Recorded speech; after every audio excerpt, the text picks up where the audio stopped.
Hi, this is Verbals, Participles with Mr. Taylor. First, let's take a look at some examples.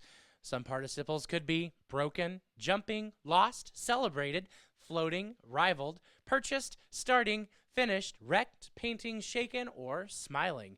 Here's what we're looking for.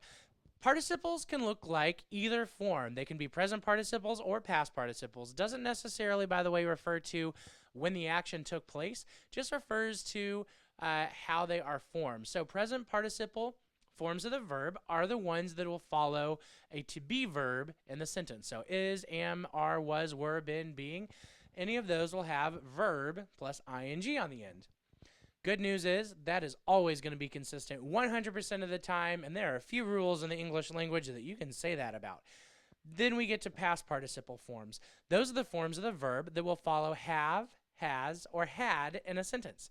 And those usually have verb plus ed ending, but notice that asterisk. Sometimes past participle endings can be a little bit different. Now, when we have verbals, those participles, if they're verbals, are going to act like modifiers.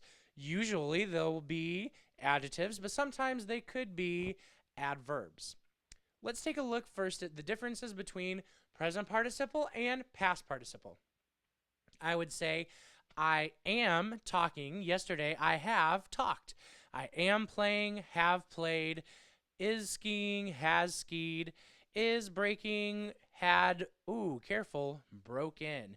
Now, it's not the regular past tense form of the verb because the past tense form of break is broke, but the past participle form is broken. That's the one that follows have, has, or had.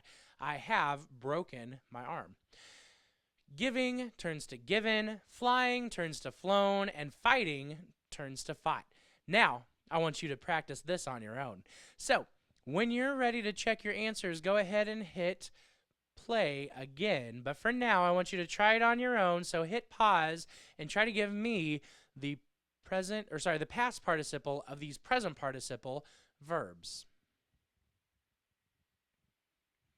All right, well, let's see how you did. Walking turns into walked, loving to loved, sleep to slept, biting to bitten, taking to taken, choosing to chosen, bursting to burst. I made a few typos on there, but you know what I mean. The present participles should have all ended in ing. Sorry about that. Participles are words on their own. Participial phrases are the whole phrase. It's different because infinitives have infinitive phrases, gerunds have gerund phrases, but when we change participle into an adjective to participial, we have to change the pronunciation and spelling just a little bit. So participial phrase is the whole phrase, the modifier, possibly with the objects and complements that go with it. So let's see if you can find those in the following sentence. So hit pause when you're ready to go through and try this on your own. Hit play when you're ready to check your answers. Well, how did you do? Arriving is the participle. Listening is the participle. Holding is the participle. Scratched is the participle. Sitting, taken, sitting, and hearing are all participles. If you chose another form that had the ing or the past participle ending, then you might have actually circled the main verb in the sentence. Remember, we're only looking for the verbals right now. Punctuation is going to give us some issues. Punctuation of participial phrases changes based on where they are, where those participial phrases are in the sentence. If they are at the beginning of the sentence, then they need a comma at the end. Like arriving at home, Alex found his front door open. Listening for any noises, he stepped up to the door.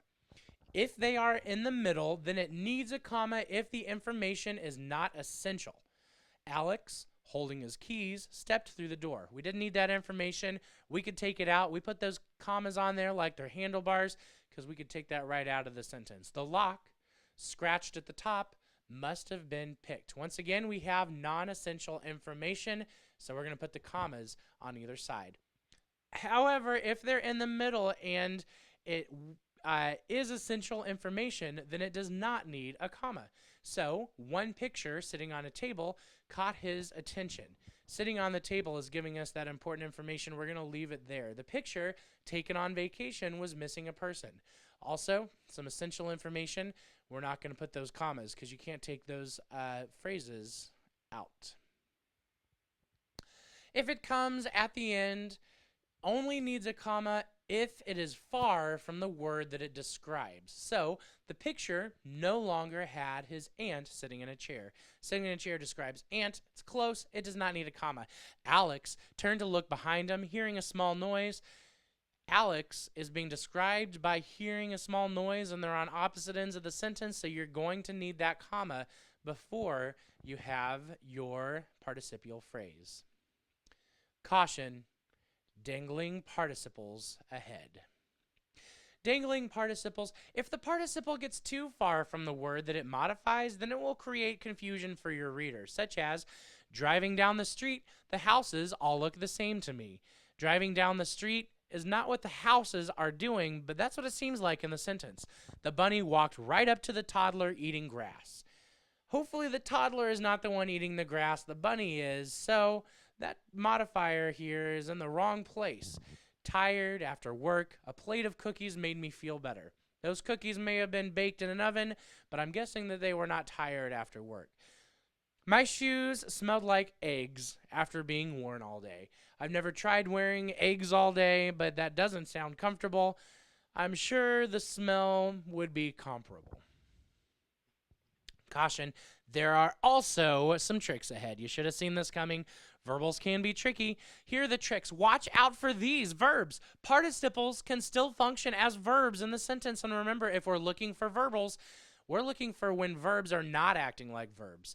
In the sentence, the lion is sleeping under the tree. That present participle sleeping is part of the main verb phrase is sleeping. That's the main verb of the sentence. Not going to be a verbal. Also, the lion had slept under the tree. Slept is the main verb of the sentence. They could also act like gerunds if they end in ing. Remember, gerunds will act like nouns in the sentence.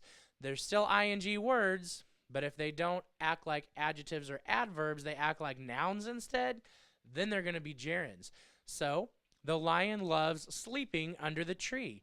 Loves sleeping. Sleeping is the direct object of the action verb loves. Here, sleeping is a gerund. So, let's see if you can find these on your own. Try to see if it is actually a participle or if I'm trying to trick you.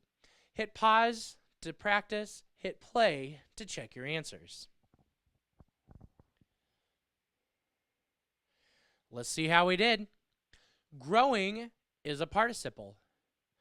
Pushing is a participle. Vanishing is a participle. Disturbed is a participle. And astonished is a participle.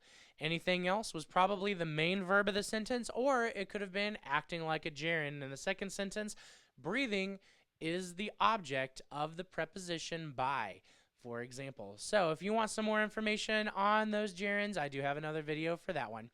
Thank you for watching. This has been Verbals, Participles with Mr. Taylor.